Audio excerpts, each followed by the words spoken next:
ഇന്ന് ചെയ്യാൻ പോകുന്നത് ഒരു വൈറ്റ് ഫോറസ്റ്റ് കേക്കിൻ്റെ ഫില്ലിംഗ് കൊടുത്ത് ക്രം കോട്ട് ചെയ്യുന്നതാണ്. കൂടെ തന്നെ ഒരു ചെറിയ ടിപ്പ് കൂടെ. ഹാഫ് kg കേക്കാണ്. നമ്മൾ വെയിറ്റ് കുറഞ്ഞ കേക്കൊക്കെ ചെയ്യുമ്പോഴത്തേക്കും ടേൺ ടേബിളിൽ നിന്ന് തെന്നി മാറാറുണ്ട്.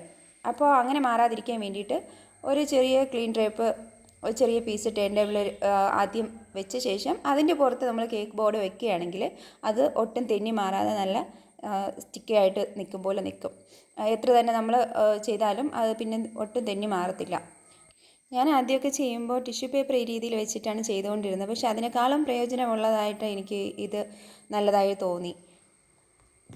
പലർക്കും ഈ ഒരു ടിപ്പ് അറിയായിരിക്കും, എന്നാലും അറിയാൻ പാടില്ലാത്തവരുണ്ടെങ്കിൽ അവർക്ക് പ്രയോജനകരമായിക്കോട്ടെ എന്ന് വെച്ചിട്ടാണ് ഞാനിത് പറഞ്ഞത്.